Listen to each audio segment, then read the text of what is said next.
បាទសួស្តីបងប្អូនទាំងអស់គ្នាបាទថ្ងៃនេះខ្ញុំបាទនឹងមកចែករំលែកពីចំណេះដឹងមួយចែកជូនទៅដល់បងប្អូននៅក្នុងបណ្ដាសង្គម YouTube និង Facebook ឲ្យចេះរកលុយតាមក្រុមហ៊ុន Facebook នៅលើទូរស័ព្ទដៃនៅក្នុងឆ្នាំ2026បាទនៅក្នុងវីដេអូមួយនេះគឺខ្ញុំធ្វើជាមេរៀនទី1បាទបង្ហាញចែកជូនទៅដល់បងប្អូនទាំងអស់គ្នាអញ្ចឹងនៅក្នុងមេរៀនទី1នេះខ្ញុំនឹង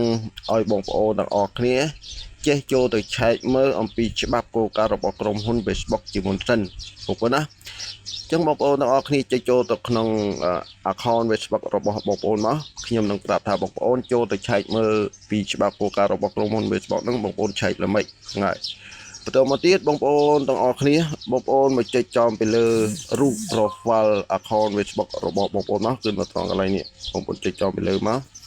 បាទបន្តមកយើងមកចុចចំពីលើសញ្ញាបត្រ3ឬក៏ក្រេ3ត្រង់កន្លែងដែលខ្ញុំគ្វាតដល់ខ្ញុំមកនេះយើងចុចចំពីលើនឹងមកបាទបន្តមកទៀតបងប្អូនអូសឡើងលើបន្តិចបងប្អូនមកចុចត្រង់កន្លែងពាក្យថាការកំណត់និងឯកជនភាពបងប្អូនចុចមកបាទអូខេរួចហើយបងប្អូនទាំងអស់គ្នាមកចុចត្រង់កន្លែងពាក្យថាការកំណត់ម្ដងទៀតបងប្អូនឃើញទេកន្លែងដែលខ្ញុំគ្វាតដល់ខ្ញុំមកហ្នឹងចុចចំពីលើនឹងមកបាទបន្ទាប់ពីយើងបានចុចចំទៅលើអញ្ចឹងរួចហើយបន្តមកទៀតបងប្អូនអូនឡើងលើឲ្យផុតដូចខ្ញុំចេះមកបងប្អូនមករកមើលពាក្យថាស្តង់ដារសហគមន៍បងប្អូនឃើញនេះកន្លែងដែលខ្ញុំគ្វាតទៅគ្នាមកហ្នឹង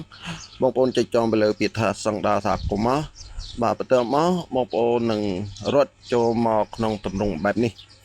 បាទអូខេត្រង់ទៅនេះឯងគឺជាកន្លែងដែលយើងត្រូវតែសិក្សាស្វែងយល់អំពីច្បាប់គោលការណ៍សហគមន៍របស់ក្រុមហ៊ុន Facebook បងប្អូនណាចឹងបងប្អូនទាំងអស់គ្នាបើសិនជាបងប្អូនមានពេលបងប្អូនគួរតែចំណាយពេលហើយមកអានអក្សរពីការណែនាំរបស់ក្រុមហ៊ុន Facebook ដើម្បីការពារទៅថ្ងៃក្រោយពេល account Facebook របស់យើងមានបញ្ហាអ្វីមួយយើងដឹងថានេះគឺជាច្បាប់របស់ក្រុមហ៊ុន Facebook គេបានកំណត់តែបើសិនជាបងប្អូនមិនអានទេណាថ្ងៃក្រោយខ្ញុំជឿជាក់ថាពេល account Facebook ឬក៏ page Facebook របស់បងប្អូនមានបញ្ហា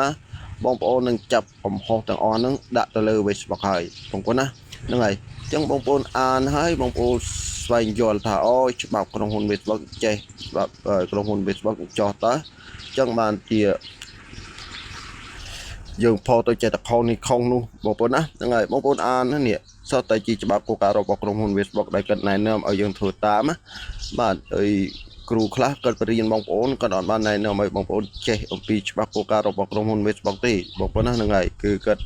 ប្រាប់តែពីរបៀបក្នុងការបង្កើត page ក្នុងការបង្កើតមាតិកាក្នុងការបង្កើត account ឬក៏ប្រើ VPN អីចឹង